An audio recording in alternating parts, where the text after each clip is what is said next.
Hai semua, apa kabar? Senang banget bisa ketemu lagi di Truka Channel. Hari ini, aku mau sharing sesuatu yang pastinya kalian tunggu-tunggu. Tapi sebelumnya jangan lupa subscribe, komen, dan share. Semoga segala sesuatu yang kami tayangkan menjadi sebuah pembelajaran untuk kita semua. Selamat menonton. Disclaimer cerita ini hanya fiktif belaka. Jika ada kesamaan nama tokoh, waktu, tempat kejadian ataupun cerita, itu adalah kebetulan semata dan tidak ada unsur kesengajaan. Namaku Amanda, usia 18 tahun, anak sulung dari 2 bersaudara. Men, Min, MUN, ayo makan. Seru ibu saat aku dan adik sematawayangku tengah asyik mengobrol. Saat mendengar nama kami disebut, kami langsung berlari ke ruang makan. Ibu sering menyingkat nama kami, ketika memanggil kami dari kejauhan. Men adalah panggilan untukku, sedangkan Min adalah panggilan untuk adikku Jasmine. Tetapi MUN, aku tak tahu mengapa ibu selalu memanggil kami dengan akhiran MUN. Ayo MUN, kita makan, ucap ibu saat mulai melahap makanannya. Sontak kami sangat kaget melihat gelagat ibu, walaupun itu bukan yang pertama bagi ibu menyapa MUN saat hendak makan. MUN itu siapa? Tanya kami serempak. MUN itu panggilan ibu waktu kecil. Sahutnya santai, sungguh aneh sekali, masa ya ibu memanggil dirinya sendiri. Lagi pula nama lengkap ibu adalah Rizka Amelia, lalu mengapa tiba-tiba harus dipanggil MUN? Kulihat ibu langsung melahap makanannya dengan penuh selera tanpa memperdulikan aku dan Jasmine yang masih bertanya-tanya. Tiba-tiba 1 piring telah ibu habiskan, padahal baru 2 suapan yang masuk ke mulutku. Kulihat ibu menambah sepiring nasi penuh lengkap dengan lauk yang begitu lengkap. Hanya beberapa menit saja sepiring nasi penuh itu habis, lalu ibu akan kembali menambah nasi, walaupun itu bukan yang pertama kali saat melihat ibu makan dengan begitu rakusnya, tetapi kami masih saja merasa heran. Bagaimana mungkin seorang wanita dengan berat badan 48 kg bisa menghabiskan 3 piring nasi dalam sekali makan? Setiap hari ibu akan masak banyak dengan lauk yang selalu lengkap, padahal ibu hanyalah seorang janda, tetapi ia mampu mencukupi semua kebutuhan kami, hingga kami tak pernah merasa kekurangan apapun. 3 tahun yang lalu ayah meninggal, lalu setelah itu ibu membuka toko sembako. Awalnya toko sembako itu hanya sebuah warung kecil-kecilan, lalu tidak lama kemudian tiba-tiba saja ibu membuka beberapa toko sembako yang lumayan besar dan sangat laris manis. Walaupun kehidupan kami telah banyak berubah, tetapi ibu tidak mencari asisten rumah tangga untuk membantunya mengurus rumah baru kami yang lumayan besar dibanding rumah lama kami. Ibu hanya memperkerjakan orang di toko-tokonya, tetapi untuk urusan rumah, semuanya ia kerjakan seorang diri. Mimin. Lagi-lagi kamu make baju kakak, teriakku pada adik perempuan yang hanya selisih 2 tahun itu. Apa sih? Namaku Jasmine bukan Mimin, dasar maman, ucapnya sambil mencubit pinggangku. Aku langsung menangkap tubuhnya lalu menggelitik ia hingga terjatuh ke kasur. Kami saling menggelitik juga saling hantam memakai bantal sambil tertawa cekikikan. Hihihihihi, tiba-tiba terdengar suara cekikikan yang menyahuti suara tawa kami. Men, Min, MUN, jangan berisik deh, ibu lagi nulis daftar barang jadi gak konsen nih. Seru ibu yang membuat kami semakin terkejut. Aku dan Jasmine langsung berlari ke arah ibu yang tengah fokus dengan buku catatan dan pena. Kenapa sih ibu kalau manggil kami selalu Men, Min, MUN? Kami kan cuma berdua. Iya, maaf, ibu keseleo lidah, sahutnya dengan wajah santai sambil buru-buru masuk kamar. Min, kamu dengar gak suara cekikikan tadi? Tanyaku.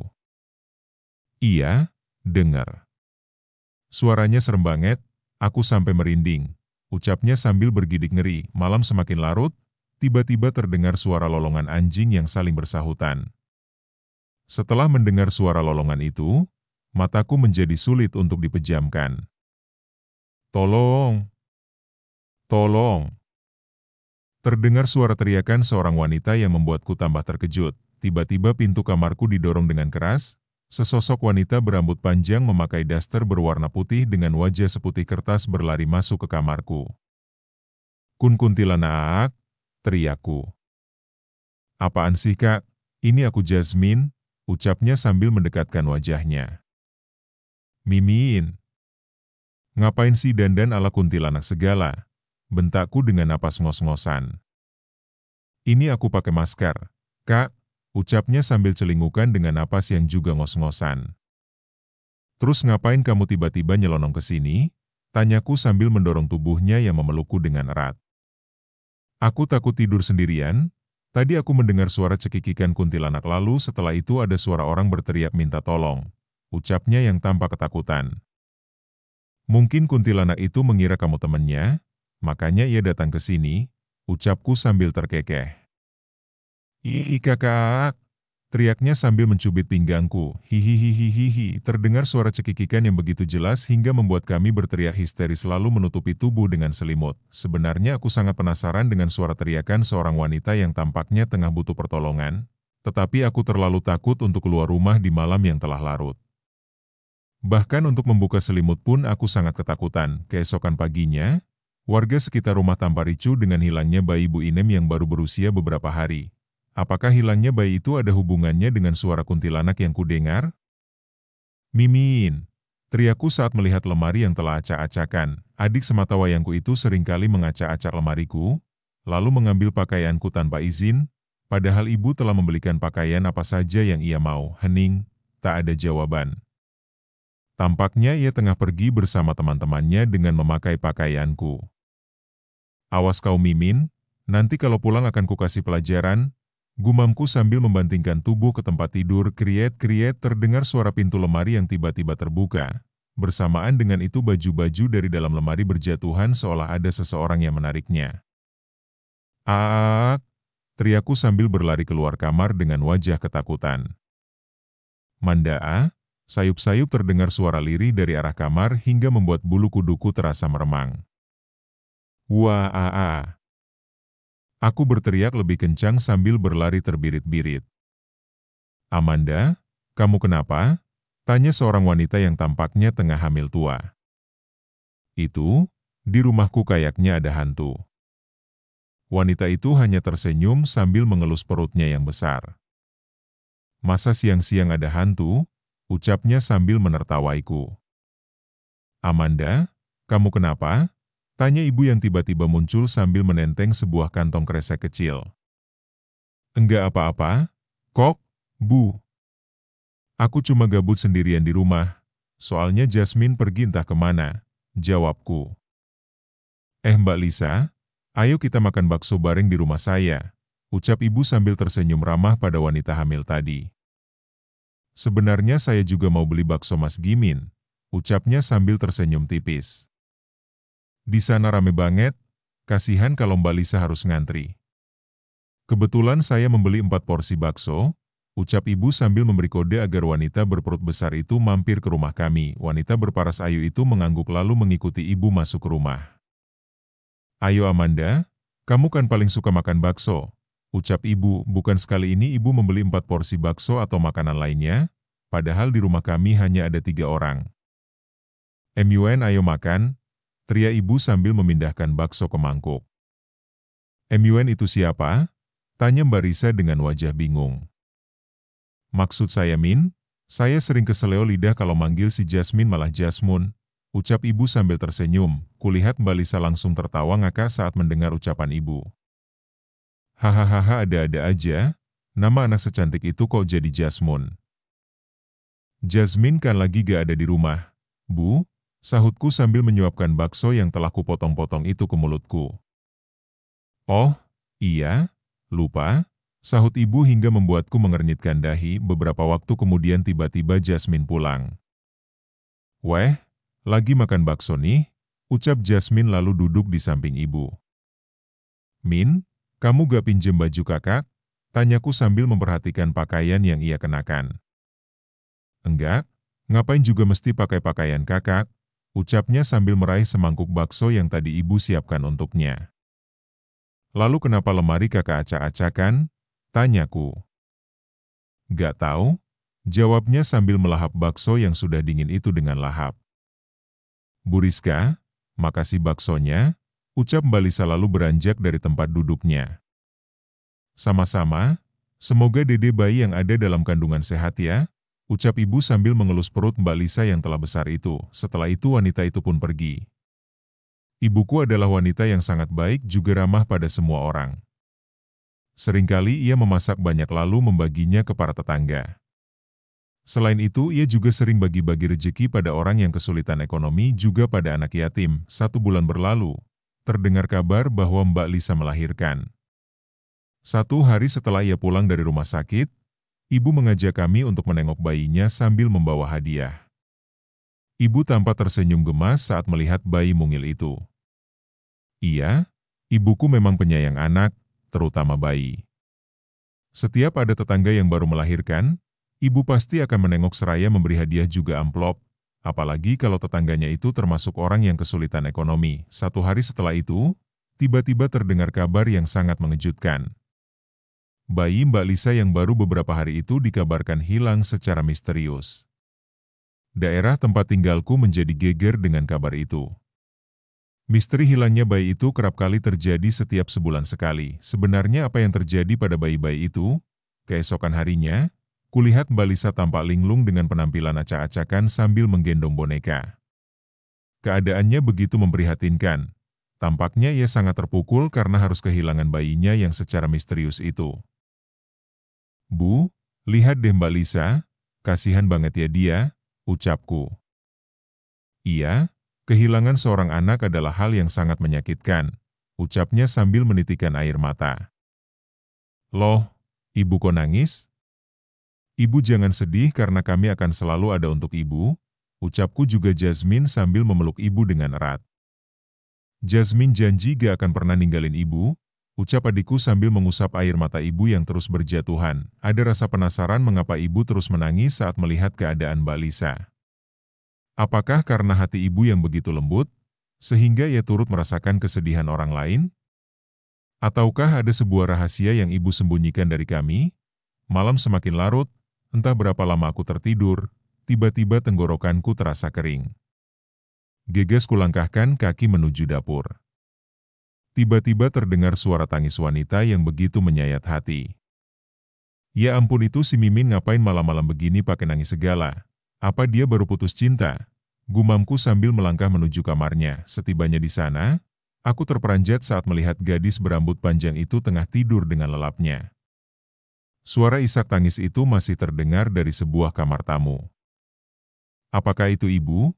Gumamku sambil berjalan menuju kamar itu. Aku segera membuka pintu kamar itu secara perlahan. Betapa terkejutnya aku saat melihat sesosok wanita yang memakai gaun pengantin tengah menangis terseduh-seduh. "Kamu siapa?" tanyaku. Wanita itu menoleh ke arahku, wajahnya begitu cantik, sekilas ia sangat mirip dengan ibu saat masih muda. Tetapi tiba-tiba aku tersentak kaget saat kulihat kakinya yang tak napak di lantai. "Haha, hantu!" Aku berteriak histeris hingga memecah kesunyian malam. "Amanda, kamu kenapa?" tanya ibu yang tampaknya terbangun karena suara gaduh yang kubuat. "Kenapa sih Kak Manda?" Jasmine pun ikut keluar kamar sambil mengucek kedua bola matanya. "Tadi ada hantu wanita yang mengenakan gaun pengantin di kamar tamu," ucapku sambil bergidik ngeri. Tiba-tiba wajah ibu terlihat mengguratkan kepedihan yang begitu dalam, tetapi mulutnya tak mengeluarkan sepatah kata pun. Itu semua membuatku semakin yakin kalau ibu menyimpan sebuah rahasia pada kami. "Kalian berdua tidur sama ibu, ya?" ucapnya sambil membelai rambutku dengan lembut. Kami berdua mengangguk, lalu masuk ke kamar ibu. "Bu, siapa sebenarnya hantu wanita tadi?" tanyaku. Lagi-lagi wajah ibu terlihat sedih saat aku bahasnya. Namun, ibu hanya bergeming tanpa menjawab pertanyaanku. "Jangan-jangan itu penunggu rumah ini?" jawab Jasmine. "Udah ya, kalian cepet tidur. Besok ibu akan mengadakan pengajian di rumah ini," jawab ibu sambil mengelus rambut kami. Setelah itu kami pun mulai memejamkan mata. Keesokan harinya ibu meminta bantuan tetangga untuk masak banyak. Selain itu ibu juga pergi ke toko kue. Ibu mengundang warga terdekat untuk mengadakan pengajian setelah maghrib. "Pengajian dalam rangka apa nih, Bu?" tanya Bu Dela. "Hanya ingin berbagi rezeki sekaligus meminta doa dari para tetangga agar kami sekeluarga selalu berada dalam lingkungan Allah," jawab ibu. "Bu Rizka ini emang sangat dermawan," sahut para ibu-ibu sambil tersenyum tipis. Malam pun tiba, Pada maghrib banyak ibu-ibu yang datang ke rumah, tak lama kemudian seorang ustadzah yang cukup ternama di daerah itu datang. Acara itu dimulai dengan sambutan singkat dari Bu Ustadzah, lalu dilanjutkan dengan membaca surat Al-Waqiah dan surat At-Taubah. Aku, Ibu, Jasmine dan ibu-ibu lainnya mulai membuka Al-Quran lalu membaca dua surat tersebut bersama-sama. Tiba-tiba terdengar suara erangan dari dalam kamar hingga membuat kami semua tersentak kaget. Beberapa orang tiba-tiba menghentikan bacaannya, sambil saling bertatapan. Bu Rizka, apakah ada orang lain selain kalian bertiga? Tanya Budela dengan wajah penasaran. Ibu hanya menggeleng dengan raut wajah sedih. Kami hanya tinggal bertiga, jawabku. Lalu barusan suara siapa? Tanya Budela. Ibu-ibu, lebih baik kita lanjut mengaji, ucap Bu Ustadzah yang membuat ibu-ibu yang awalnya tampak kebingungan kembali melantunkan ayat-ayat suci Al-Quran. Panas. Sayup-sayup terdengar suara lirih sambil merintih dari dalam. Aku hanya bergidik ngeri sambil pura-pura tidak mendengarnya. Berharap orang lain tak mendengar suara rintihan itu agar mereka semua tidak berhenti mengaji. Hawa panas menyelimuti seluruh ruangan, padahal di sana terdapat AC yang telah kusetting sesejuk mungkin. Saya kok merindingnya. Terdengar suara bisik-bisik dari Budela dan warga lainnya. Sebenarnya aku pun merasakan hal yang sama. Entah apa yang sebenarnya terjadi di rumah kami. Rizka aaah.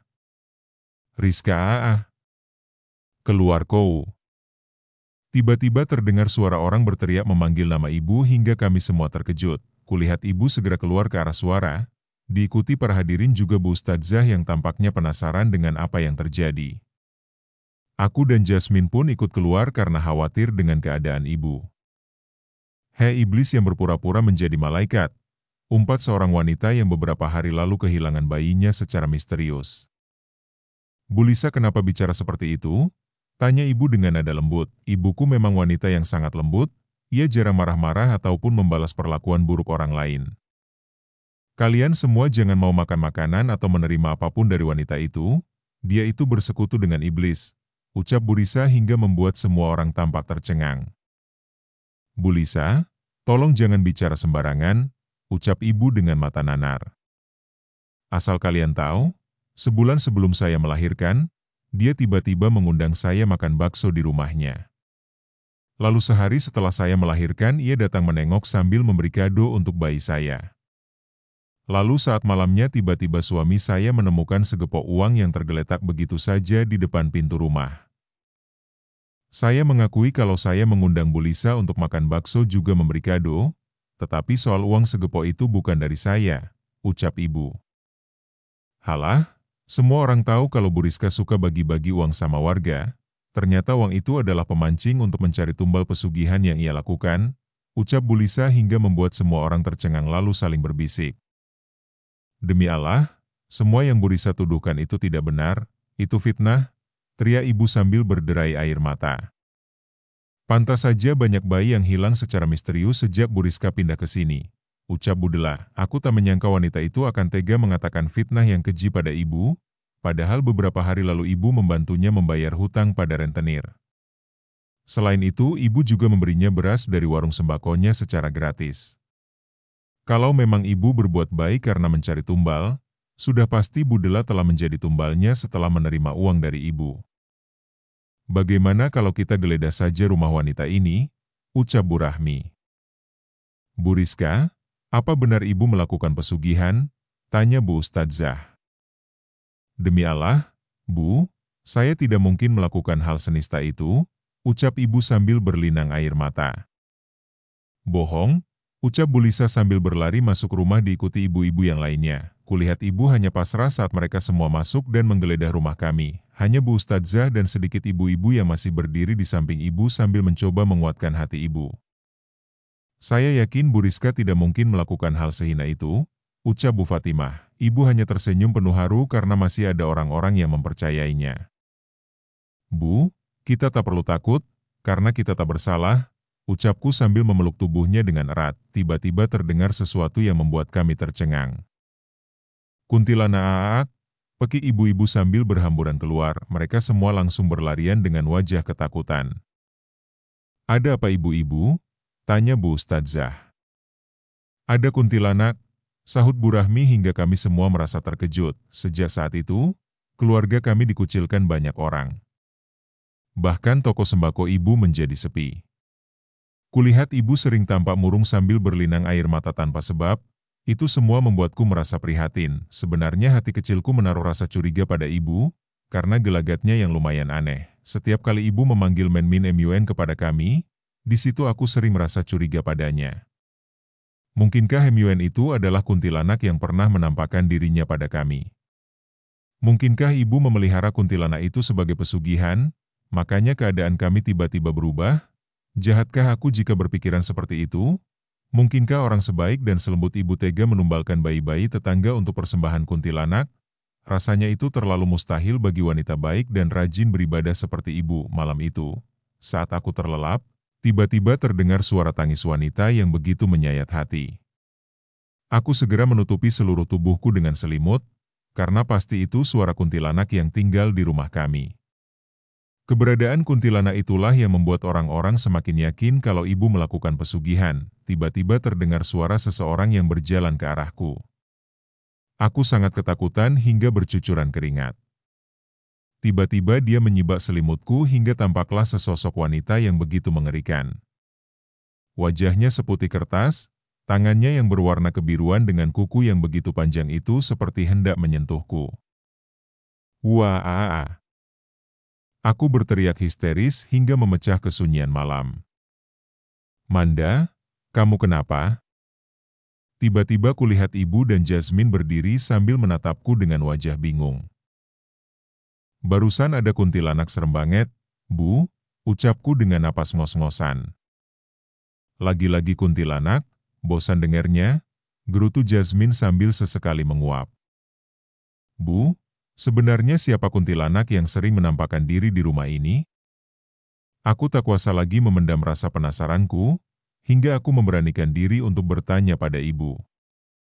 Ibu gak tahu, Men, jawabnya singkat. Apakah mungkin tuduhan orang-orang yang mengatakan ibu melakukan pesugihan kuntilanak itu benar? Tiba-tiba raut wajah ibu berubah, ia tampak kecewa karena aku mengatakan hal yang dituduhkan banyak orang. Sebenarnya ada rasa pedih ketika aku mengatakan itu pada ibu, tetapi aku ingin tahu kebenarannya.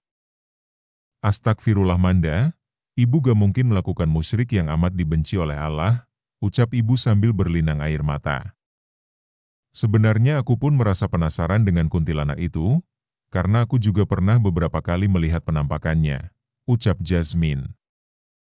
Lalu mengapa ibu selalu memanggil kami Menmin MUN? Apa jangan-jangan kuntilanak itu bernama Mumun?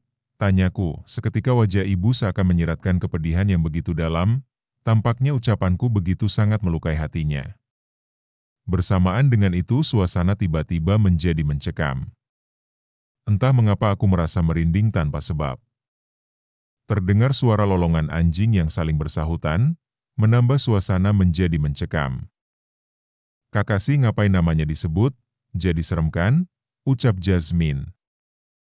Iya, maaf, ucapku sambil celingukan. Lebih baik kalian kembali tidur, ucap ibu, aku langsung menarik tangan Jasmine agar tidur bersamaku. Jangan ngorok ya, Kak, ucapnya sambil mengerucutkan bibirnya. Yang ada kamu yang suka ngorok, ucapku sambil berbaring lalu menutupi tubuhku dengan selimut. Adzan subuh berkumandang, aku segera membangunkan Jasmine untuk sholat subuh berjamaah. Setelah selesai sholat, Jasmine langsung masuk kamarnya dan melanjutkan tidur, karena kebetulan hari ini hari Minggu. Aku pun langsung berbaring karena masih ngantuk. Rasa kantukku hilang seketika saat tangan ini meraih ponsel lalu menonton acara drama Korea dari internet. Tiba-tiba aroma sedap menyeruak dari dapur, tampaknya ibu tengah membuat sarapan pagi. Mumun bangun, ibu bikinin bubur ayam kesukaan kamu nih, ucap ibu pagi itu. Aku tersentak kaget saat nama itu kembali disebut. Gegas aku berlari ke dapur untuk menanyakan alasan ibu memanggil nama itu. Tak mungkin alasannya karena keseleo lidah, karena ibu terlalu sering menyebut nama itu. Sebenarnya Mumun itu siapa, Bu? Tanyaku, ibu tampak terkejut dengan kedatanganku yang tiba-tiba. Kenapa kamu terus menanyakan itu? Ucapnya dengan wajah kesal. Aku cuma mau ibu jujur, jangan terus membohongiku karena aku bukan anak kecil. Bentakku, tiba-tiba Jasmine muncul, tampaknya ia merasa terganggu dengan kegaduhan yang kubuat.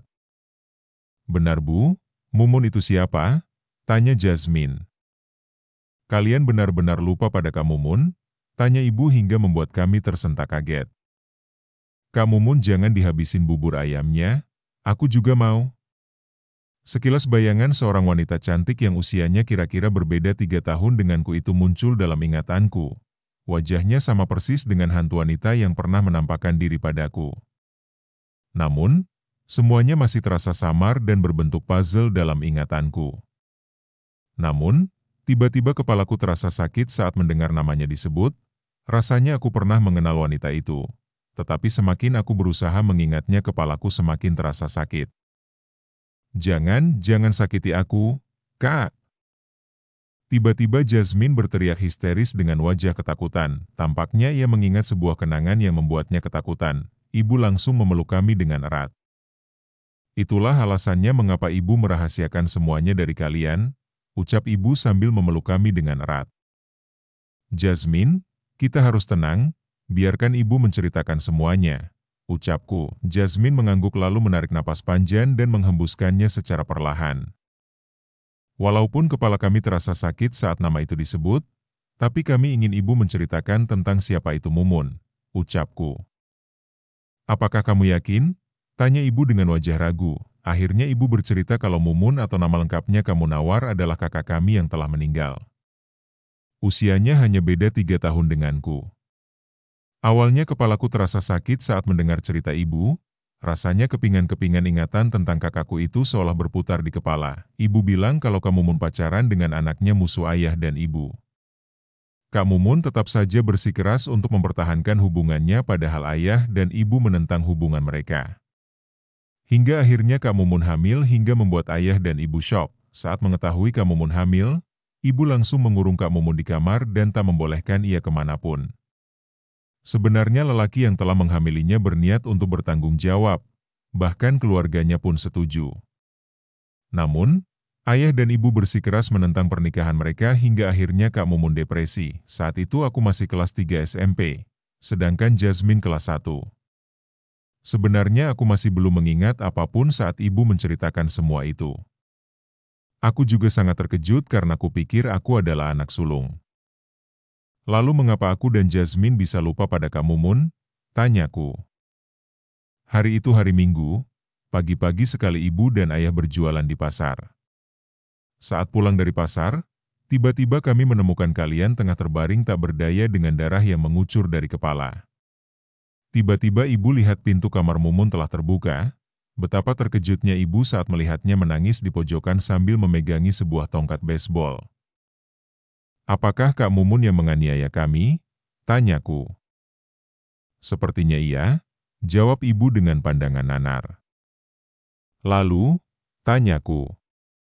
Setelah itu kami langsung membawa kalian ke rumah sakit, tetapi saat di perjalanan tiba-tiba mobil yang kita tumpangi hilang kendali hingga menabrak pohon. Saat itu ibu tak ingat apa-apa hingga akhirnya saat ibu sadar ibu telah berada di rumah sakit. Apakah kecelakaan itu yang menyebabkan ayah meninggal? Tanyaku, ibu mengangguk dengan raut wajah pilu. Ayah kalian meninggal di tempat, sedangkan ibu juga mengalami luka-luka yang lumayan parah. Namun, yang paling parah adalah kalian, karena kalian koma selama seminggu. Lalu saat sadar, kalian sama sekali tak mengingat siapa itu Kak Mumun. Dokter menyarankan agar ibu tidak mengingatkan kalian pada semua tragedi naas yang telah terjadi, karena itu hanya akan memperparah keadaan kalian. Lalu mengapa Kak Mumun bisa meninggal? Tanyaku. Dia meninggal bunuh diri saat kalian masih terbaring koma. Aku tertegun mendengar semua itu. Walau sebenarnya kepalaku masih terasa sakit saat ibu menceritakan tentang kejadian pilu itu, tetapi aku sangat penasaran dengan semua hal tentang Kak Mumun. Apa hilangnya bayi-bayi tetangga ada hubungannya dengan Kak Mumun? Tanya Jasmine tiba-tiba. Tidak, hilangnya bayi-bayi itu sama sekali tak ada hubungannya dengan Kak Mumun, ucap ibu. Banyak warga yang mengait-ngaitkan hilangnya bayi itu dengan pesugihan kuntilanak, ucapku. Tiba-tiba kulihat ibu termenung, entah apa yang ia pikirkan. Aku merasa kalau ibu mengetahui sesuatu, tetapi tampaknya ia tak ingin menceritakannya padaku. Aku harap ibu bisa terbuka, agar aku bisa meyakinkan diriku bahwa ibu tak seperti yang diceritakan orang-orang. Mendengar ucapanku, ibu hanya terdiam sambil termenung, entah apa yang ia pikirkan. Gelagatnya membuatku bertanya-tanya dan semakin penasaran. Yang perlu kamu ketahui adalah bahwa ibu sama sekali tidak melakukan pesugihan seperti yang dituduhkan orang-orang. Lagi-lagi ibu hanya mengucapkan itu. Jawaban ibu membuatku kurang puas dan terus bertanya-tanya. Jangan-jangan ibu tahu siapa orang yang melakukan pesugihan kuntilanak di kampung ini? Tanyaku, lagi-lagi ia hanya diam lalu pergi meninggalkanku tanpa jawaban.